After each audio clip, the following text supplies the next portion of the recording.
Assalamualaikum warahmatullahi taala wabarakatuh. Bertemu lagi dengan saya salah satu host yang ada di podcast Manda ini, di podcast Nurul Huda ini. Pada kesempatan siang hari ini, pada kesempatan hari ini saya mendatangkan salah satu narasumber yang memang beliaunya ini adalah memang bertugas atau memang satmingkalnya ada di lembaga inilah. Jadi memang untuk narasumber yang di awal-awal memang kita mengutamakan dari tenaga pendidik maupun orang yang memang ada di sekitar di lembaga ini memang. Oke, untuk kesempatan hari ini narasumbernya adalah Bapak Ma'ruf. Beliau adalah Kepala Madrasah Senawiyah Nurul Huda. Untuk Bapak Ma'ruf bisa diperkenalkan. Baik, terima kasih atas waktunya. Nama saya Muhammad Ma'ruf, selaku camat di MTS Nurul Huda. Kami kalau boleh bicara dari awal, sebenarnya kami di lembaga Nurul Huda ini sangat lama sekali. Bisa dianggap lucu seperti itu. Lucu ya, Kenapa Pak? seperti itu? Lucunya di sini. Saya waktu itu masuk di lembaga ini MTS masih belum punya ijazah MTS. Ngajar di MTS tapi masih belum punya ijazah MTS. Lucu kan? Iya. Lucu. Iya. Ngajar di MTS tapi belum punya ijazah MTS waktu itu. Ya. Terus lama kelamaan karena kami berangkatnya itu dari pesantren Nurul Qadim, pesantren salaf, yang mana ilmunya itu menurut kami sendiri sudah luar biasa ya, cara menggembulin dalam keagamaan, dan di sana namanya pesantren salaf masih belum ada yang namanya ijazah seperti itu ya.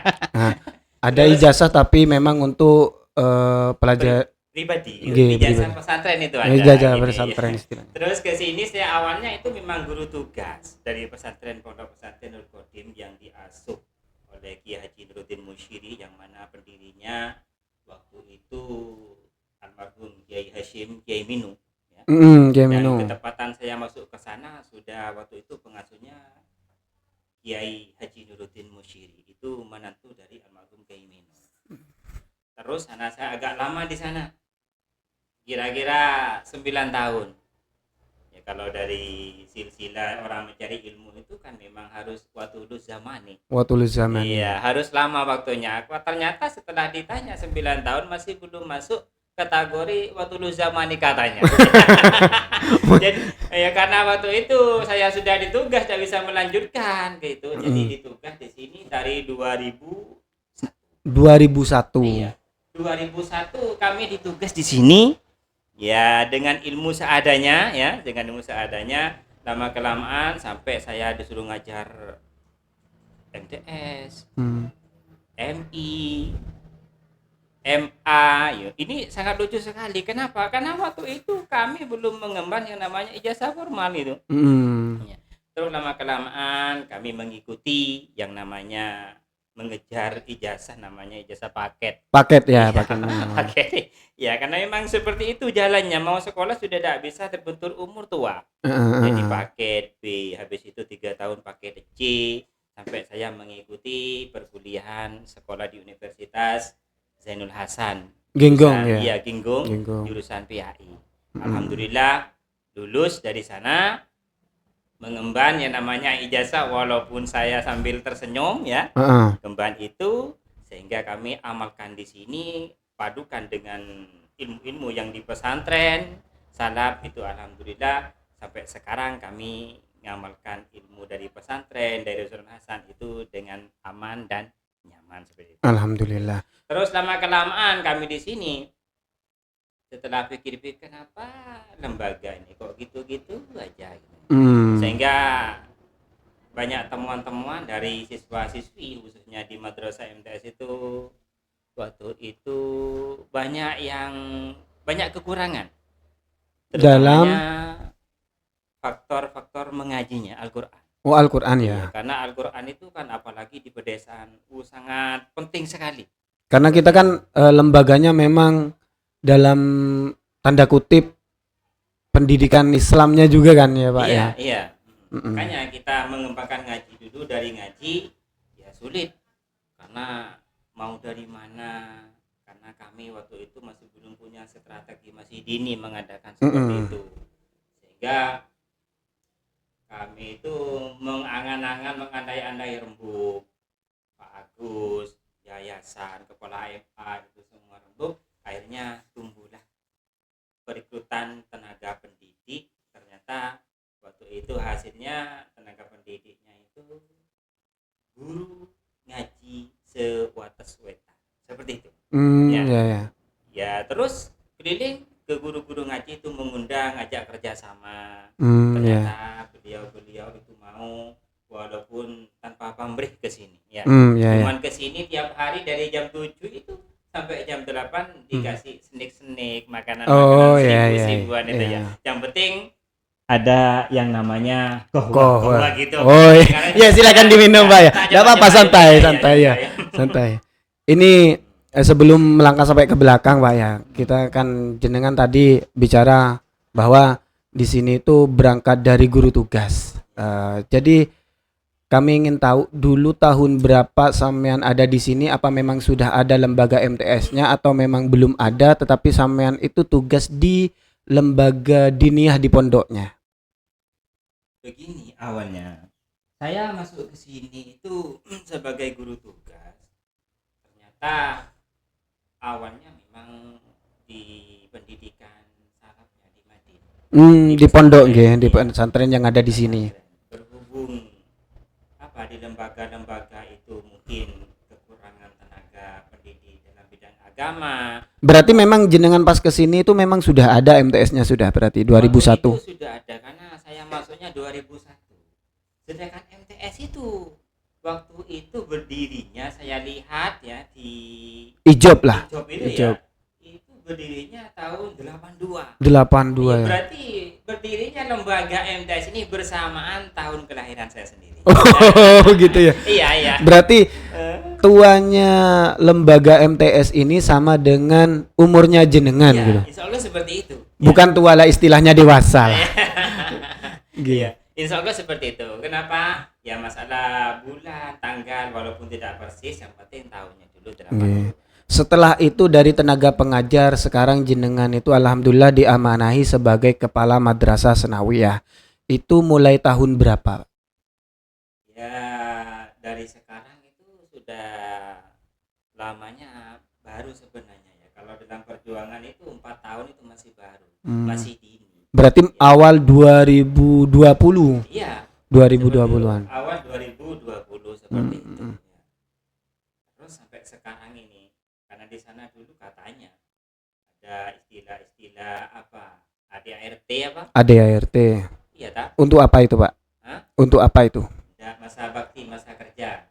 Oh ya. Itu 4 tahun. Setelah 4 tahun sampai sekarang ini saya juga bertanya-tanya ya. Kenapa saya tidak diganti lagi? Gini saya sama yayasan, kenapa tidak diganti lagi? Padahal sudah waktunya, bukan hanya waktunya sekarang. Sudah lewat batas gitu ya. Mungkin ya. Karena dilihat oleh yayasan jenengan itu amanah mungkin. Ya, kurang tahu masalahnya itu. Saya juga bertanya-tanya di sini. Kenapa gini kan? Ya alhamdulillah masih bisa diamanahi amanah yang cukup besar ini dan bisa menjalankan secara amanah juga. Terus mengutip dari memang keterangan Bapak atau cerita Bapak tadi, keresahan Bapak itu dalam dunia Al-Qur'an lah istilahnya. Dalam pembacaan Al-Qur'an sekarang itu solusi untuk itu apa yang dilakukan sampean itu selama menjadi kepala madrasah itu Pak? Ya selama menjadi kepala madrasah itu kami awal kerjasama sama waka-waka, guru-guru, tendi dan lain sebagainya, itu membagi tugas.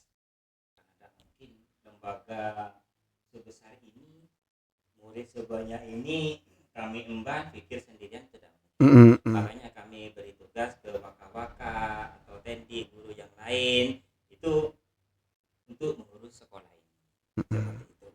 Karena waka-waka banyak, tidak kesiswaan, kurikulum, bendahara. Jadi tidak amburadul. Tidak amburadul, ya, memang harus tupoksinya lah. Contoh bendahara Pak Karno, Ustaz Karno. Ya kalau anak itu mau bayar, yang lain tidak boleh nerima seperti itu. Jadi artinya ke pusatnya itu Pak Karno, nanti ke Pak Karno itu disetor ke bendahara yayasan seperti itu. Jadi tidak ada namanya ya, tidak ada penyelewengan dalam pendanaan seperti itu ya. Iya. Jadi kan sekarang di lembaga ini khususnya di MTS pun juga ada LTTQ Pak ya. Ada LTTQ, memang timbul dari rasa kecemasan sampean dalam siswa itu membaca Al-Qur'an lah. Itu awal ceritanya bagaimana Pak, kok bisa bekerja sama dengan istilahnya apa ya, kiai-kiai desa lah istilahnya, itu bagaimana itu Pak? Begini, terkait masalah LTTQ ya, pada awalnya kiai-kiai yang ada di desa khususnya di Batas Wetan ini enggan mau masuk, itu enggan. Pertama karena memang tidak punya ilmu persis, karena rata-rata kiai LTA, kiai guru ngaji yang di musola itu rata-rata kan cuma bisa sorokan yang pakai metode-metode lama itu. Seperti itu. Jadi awalnya memang grogi, tidak mau diajak karena sekarang banyak metode-metode yang baru, kenapa tidak ngambil yang itu gitu ya. Tapi saya tetap gigih ya memperkuat mengambil guru-guru ngaji yang di Batas Wetan itu. Kenapa? Karena beliau sudah teruji di bidang apa itu? Di bidang kemampuan, kesabaran, dan banyak lain. Kenapa seperti itu? Saya jujur, saya pribadi ini bisa ngaji bukan dari pesantren. Coba walaupun antum gimana? Saya dari guru ngaji yang di dan juga ada di musola-musola. Seperti itu ya. Makanya berarti ternyata walaupun beliau itu tidak punya metode seindah yang sekarang, seuau yang sekarang, beliau itu ternyata banyak sudah hasilnya mengajar, sehingga masyarakat penduduk-penduduknya itu banyak yang bisa ngaji dari beliau guru ngaji yang ada di musola. Karena guru ngaji di musola itu memang terkenal dengan ketelatenan dan kesabarannya. Karena khususnya memang kalau di guru ngaji di musola kan tidak ada gajinya Pak ya. Tidak ada gajinya. Yang itu yang perlu kami sampaikan sekarang. Itu salutnya saya itu lagi. Kenapa saya memberanikan diri walaupun beliau itu tidak begitu punya metode yang baru. Itu ketelatenan, kesabaran tanpa pamrihnya itu lagi. Tanpa pamrihnya hebat itu. Menurut saya hebat. Kenapa? Karena beliau yang di musola itu mendirikan musola, mendirikan tempat itu bukan bantuan. Bukan bantuan. Memang pribadi uang beliau sendiri yang ada di musola. Kadang memang ada bantuan tapi swadaya masyarakat istilahnya, bukan bantuan dari pemerintah. Bukan dari pemerintah tetapi swadaya masyarakat, kadang dibangunkan, ini kiai saya punya kayu, biasanya begitu kan cuman Pak ya. Terus hebatnya lagi itu tanpa pamrihnya. Bisa gini, sampai sekarang berpikir seperti itu. Makanya saya salut. Saya bangga kepada kiai-kiai musola. Cuman yang ini saya kurang pas ya. Jikalau kiai musola itu padahal beliau berjuang mati-matian tanpa pamrih, kenapa beliau itu penghormatan masyarakat itu masih kurang? Kadang dibandingkan dengan kiai pondok pesantren yang sudah besar, penghormatannya lebih besar kepada beliau, padahal yang mengajari alif ba ta itu guru ngaji musola. Kalau di rumah saya itu diistilahkan dengan guru apa ya? Mohon maaf, langgaran itu. Ya begitu. Jadi alhamdulillah di lembaga MTS ini sekarang sudah ada LTTQ ya Pak ya. Itu kalau boleh tahu itu jam LTTQ itu jam berapa? Setelah pelajaran atau masuk dalam pelajaran atau pulang Pak? Ini karena di sana kegiatannya waktu musyawarah kita antar perguruan sama yayasan, karena berhubungan dengan ngaji, ya tombok hati. Untuk menenangkan hati, maka ngaji itu diletakkan di jam 7 sampai jam 8. Jam 7 sampai jam 8. 1 jam, Pak ya. 1 jam. Ini juga saya salut sama kiai-kiai. Padahal jam 7 sampai jam 8 itu aktivitas keluarga. Kiai-kiai musola itu masih menyempatkan waktu. Kalau di sini kan istilah seperti itu, cari rumput. Kalau itu cari rumput, karena belada, punya banyak ternak lah ya. Iya. Tuh, beliau ini masih sanggup menyisipkan waktunya di waktu waktu yang sempit seperti itu. Berkat keikhlasannya agar masyarakat mengerti dan bisa membaca Al-Qur'an lah Pak ya. Intinya seperti itu. Ya. Makanya kami bagi beliau itu kan ada 9 guru ngaji. Ada 9 guru ngaji. Yang kami kumpulkan, kami bagi waktu per kelas. Diadakan di formal wali kelas seperti itu ya, kalau di formal ya. Iya. Ini pokoknya digembleng. Makanya kalau lulusan dari Nurul Huda itu nanti siswa-siswinya ngajinya nyampe ke masyarakat masih kurang. Iya. Ya, karena memang siswanya sudah seperti itu. Oh, ya. Iya. Kenapa? Karena sudah dibagi. Contoh, dari kelas 7 MTS itu ngajinya dari juz 1 sampai juz 5. Juz 5. Iya, sudah 2 MTS melanjutkan juz 6 sampai juz 10. Kelas 3 atau kelas akhir lah. Kelas 9 atau kelas akhir itu MTS itu dari 11 sampai 15. Kelas 10 atau FA kelas 1 kata orang dulu seperti itu. Yeah.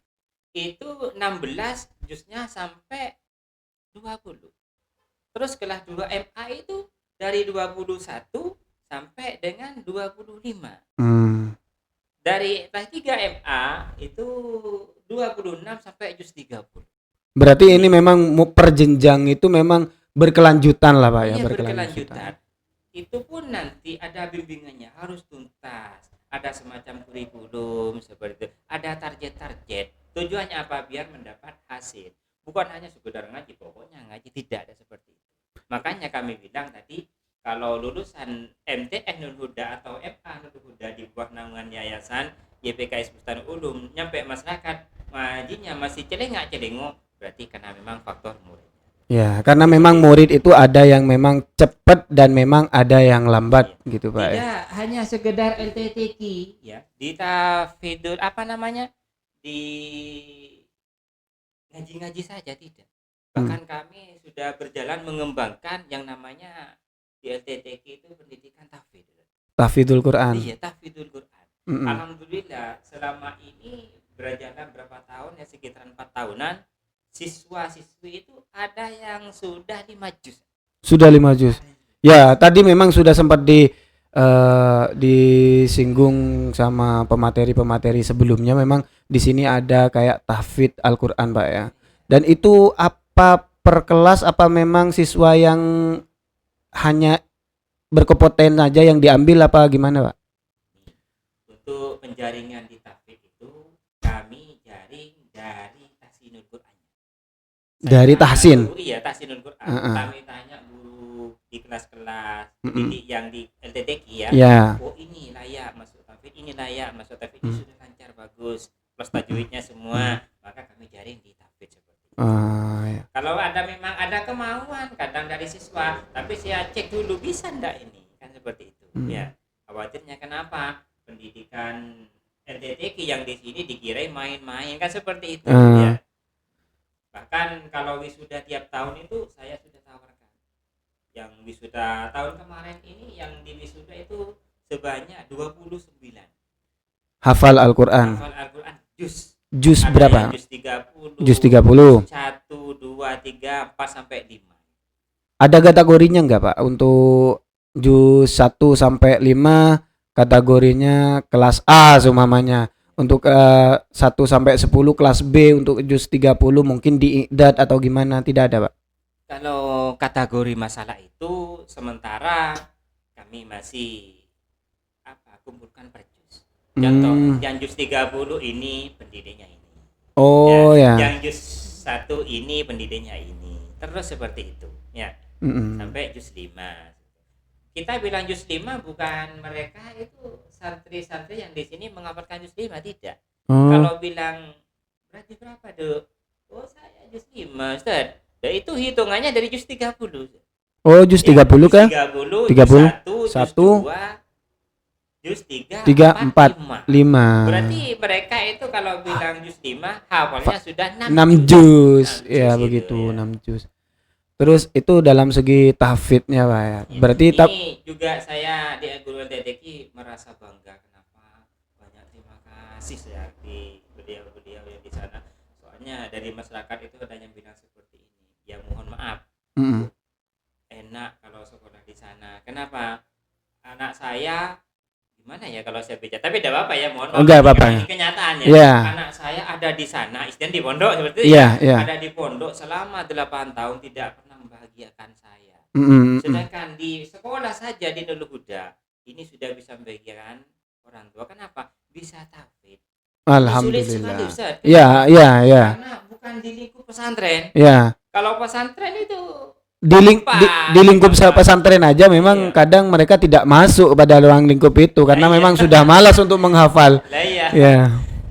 Karena kesulitan kita tatap muka sama siswa itu cuma 1 jam itu. 1 jam ya. 1 jam bisa menghasilkan mencetak siswa tahfidz sebanyak itu. Ya. Sebanyak itu. Untuk prosesnya bagaimana Pak untuk penghafalannya itu kita ngafalin dulu baru dapat 1 bulan itu ditakrir atau bagaimana Pak? Ini karena tiap hari kami itu istilah setoran.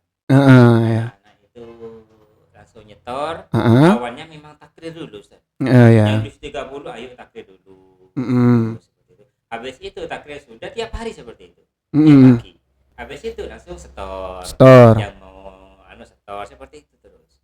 Kenapa seperti itu? Kalau tidak takrir tiap hari lupa ya itu lupa. 1 jam cuma habis itu sudah. Takutnya siswa nyetorin ayat ke-8 ayat 6-nya lupa kalau tidak ditakrir dari awal ya itu. Ya, tapi alhamdulillah Ustaz ya, alhamdulillah sudah. Saya bangga, sangat terima kasih sama guru-guru asatidz LTTI itu dan sebagainya. Kami di sini karena dipercaya menjadi kepala madrasah tidak hanya mengembangkan LTTQ Ustaz. Iya. Kami di sini juga mengembangkan kitab kuning. Ya, kitab kuning. Kajian kitab kuning. Nanti akan kami konsep sebagaimana pesantren. Doanya lah, amin. Ya. Kenapa? Karena saya pingin pendidikan di sini keluarnya dari sini nanti itu bisa menghasilkan ilmu sebagaimana layaknya pesantren-pesantren seperti itu. Makanya kami mengawali dari ilmu alat dulu, dari sorof gitu, kitab-kitab nahwiyah, gitu, ilmu alatnya dulu. Nanti insya Allah berkelanjutan pada kayak jurmi, Fathul Qorib. Mudah-mudahan monggo doanya. Amin.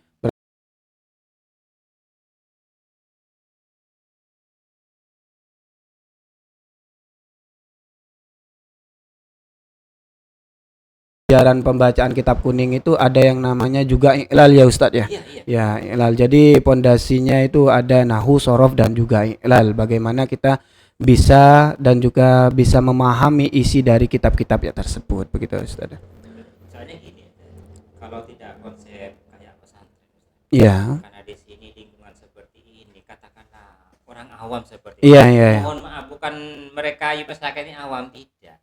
Ya, masih pingin sekali anak. Iya. Kenapa? Karena nanti katanya semua masyarakat munengko jong kata orang Madura seperti ini. Munengko jong dina mate mak lebo de sing ngaji. Iya. Tak bilang munengko jong dina mate mak lebo de nerosaki tangwih ini masih belum seperti ini ya di sini. Jadi ketika keluarga meninggal setidaknya ada yang mendoakan lah istilahnya, ada yang mendoakan. Jadi karena memang sulit kalau sudah setingkatan SLTA dan juga SLTP atau MA ataupun MTS itu untuk sepulang sekolah itu malamnya itu ngaji ke musola itu sudah sulit sudah. Biasanya itu kalau di desa saya itu terakhir itu ngaji itu biasanya dan menganggap dirinya lulus itu kalau sudah lulus SD. Jadi kalau sudah ada di lembaga selanjutnya ada diperbantukan dalam materi atau pelajaran Al-Quran itu sangat membantu sekali di dalam masyarakat khususnya. Terus ini pertanyaan yang terakhir ini Ustaz. Jenengan kan sebagai kepala madrasah itu harapan ke depan dunia pendidikan lah, harapan dunia pendidikan khususnya madrasah kedepannya ingin seperti apa dan bagaimana? Ya, kalau harapan kami pribadi. Ya, karena ini tidak harus keseluruhan seperti itu diambil ini yang baik. Ya dengan bertahap seperti itu. Ya, dengan bertahap kita kerjakan. Biar kedepannya itu madrasah ini wow di mata masyarakat. Iya, amin amin amin. Makanya kata kami tadi sampai LTTK mengembangkan Kitab, seperti gitu. itu. Kami tidak apa istilahnya, tidak membuang format, tidak. Tidak. Sekiranya keluar dari sini itu siswa-siswi itu minimal imbang. Imbang, Artinya tidak pincang lah. umumnya 50%, agamanya 50%. Mm-mm. Ini saya kira sudah cukup seperti itu. Jadi harapannya itu agar siswa nanti kembali ke masyarakat itu keilmuannya seimbang lah Pak ya. Ya. Baik, terima kasih untuk waktunya ya Bapak Ma'ruf ya. Masih ada. Iya ya, apa itu Pak? Mungkin saya ucapkan terima kasih. Iya, sama-sama sama pendidik-pendidik yang ada di formal. Sudah mana sampai segini ya. Sampai ini guru-guru itu sangat telaten, sangat sabar dalam menghadapi siswa, karena siswa kami di sini di siswa pedesaan ya. Yeah. Nah, seperti itu sudah kalau berbeda dengan di kota-kota. Kalau di kota-kota suruh duduk ya duduk. Kalau di desa suruh duduk masih hadap ke belakang kan seperti itu. Masih agak miring lah. Ya agak miring-miring, geremang-geremang ya. Itu saya sudah ucapkan terima kasih sangat ya sama guru-guru di formal dan juga keseluruhan dan juga yang di guru-guru LTTK-nya. Kami ucapkan terima kasih yang mana sampai sejauh ini ya, sampai saya sudah bisa dikatakan sukses pendidikannya walaupun tidak sampai 1%. Saya ucapkan terima kasih, bangga sekali kami sebagai penanggung jawab atau sebagai kepala madrasah yang di MTS ini. Mungkin hanya itu saja dari kami ya. Seterusnya kami ucapkan terima kasih, salam sejahtera, mudah-mudahan ke depannya MTS kami amin, ini berkembang maju-maju, siswa-siswinya nantinya Pak ke masyarakat, mudah-mudahan punya ilmu barokah, manfaat fidini wa dunia, terutamanya sampai ke akhirat. Amin ya rabbal alamin. Oke, terima kasih teman-teman yang ada di rumah, sahabat-sahabat siswa, teman-teman pengajar yang ada di rumah. Mungkin itu saja untuk kesempatan kali ini. Mungkin dari awal sampai akhir kami ada perkataan yang melenceng atau kurang berkenan. Kami selaku al-insan mahalul khata' wan nisyan, kami memang tempatnya salah dan lupa. Kami memohon maaf. Kurang lebihnya wallahul muwaffiq ila aqwamit thoriq. Wassalamualaikum warahmatullahi taala wabarakatuh. Waalaikumsalam warahmatullahi wabarakatuh.